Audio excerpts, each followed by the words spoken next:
Hello and namaste everyone. Welcome back to another video. र आज चाहिँ म नेपालको एकदमै पपुलर नुडल करेन्ट नुडल बनाउन गइरहेको छु। यसलाई धेरै तरिकामा बनाउन सक्छ, तर आज चाहिँ म यसलाई स्टर फ्राई गरेर बनाउँदैछु। So let's get started now.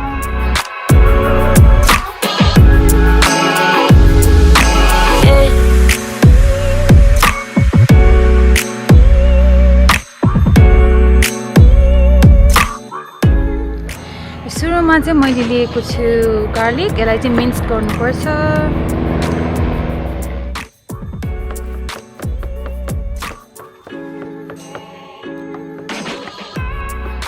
त्यसपछि चाहिँ मैले एउटा मिडियम साइज अनियन ल्याएछु।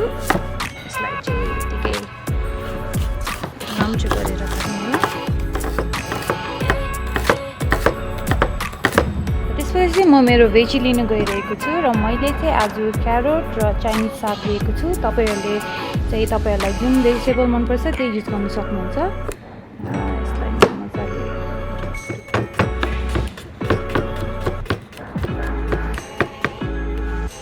मैले चाहिँ यति जति लिएको छु, एक मुठा।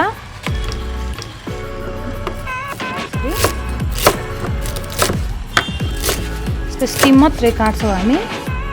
र म त्यसपछि स्प्रिङ अनियन पनि लिँदैछु। त्यसपछि अब चाहिँ हामी हाम्रो नुडललाई बोइल गर्नु रहेको छु। त्यसको लागि सुरुमा हामी पानी बोइल गरौँ। र यसरी मजाले पानी उम्लिसकेपछि अब चाहिँ म हाम्रो नुडल एड गर्नु गइरहेको छु।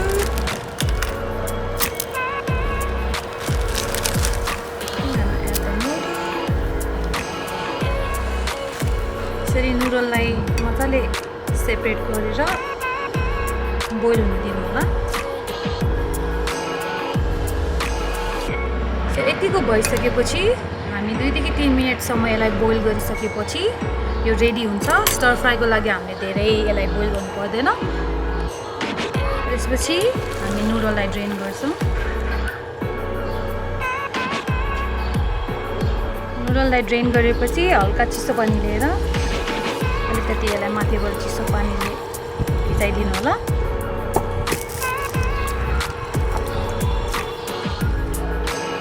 र यो मजाले ड्रेन भइसकेपछि माथिबाट हल्का तेल हालिदिनु होला र यसलाई मिक्स गर्नु होला। त्यसपछि चाहिँ हामी हाम्रो सस बनाउनु गइरहेको छु। सस चाहिँ त्यही नुडलभित्र भएको सस हामी यसमै मिक्स गरेर म चाहिँ एउटा भाँडामा लिएर हाम्रो जे मसला थियो प्याकेटभित्र त्यही नै युज गरिरहेछौँ। त्यसपछि म यो ससमा 1/2 टेबलस्पुन सोया सस अनि 2 टेबलस्पुन केचप,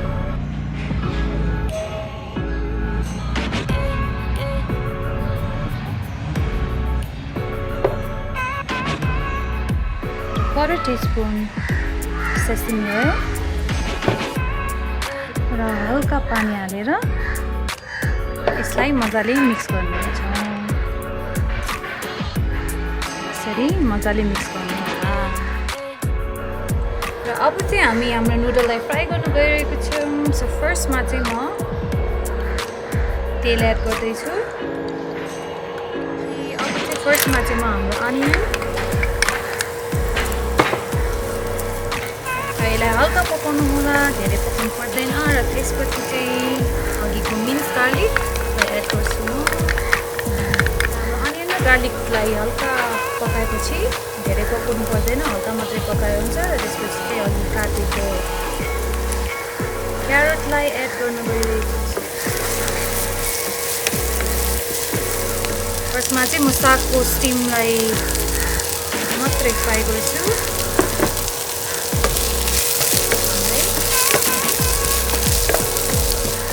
यसलाई मजाले 1-2 मिनटसम्म पकाइसकेपछि अघिको हाम्रो साग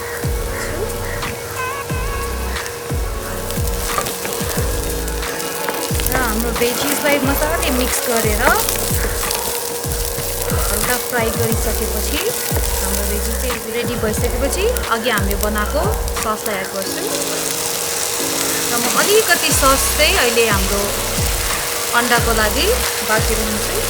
यही ससमा हामी हाम्रो अन्डालाई फिट्नेछौँ अहिलेपछि। त्यसपछि यतिको मजाले मिक्स गरिसकेपछि हामी हाम्रो नुडललाई एड गर्छौँ र यसलाई मजाले मिक्स गर्नु होला।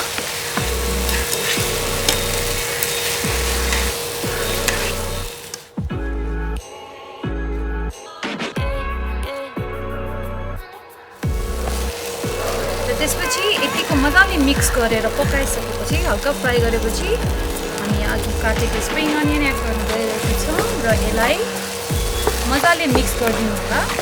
र यतिको भइसकेपछि हाम्रो करेन्ट नुडल चाहिँ रेडी भइसकेको छ।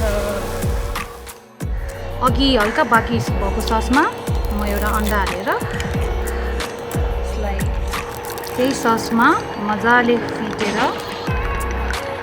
फ्राई गर्न गइरहेको छु। हेरेको छ हल्का तेल हाल्छु म। तेल ताकेपछि अघि फिटेको अन्डालाई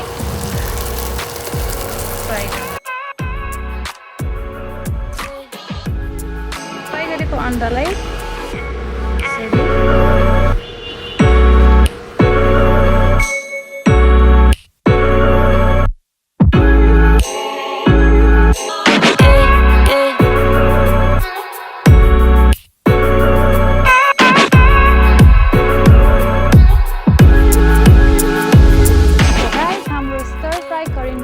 रेडी भइसकेको छ।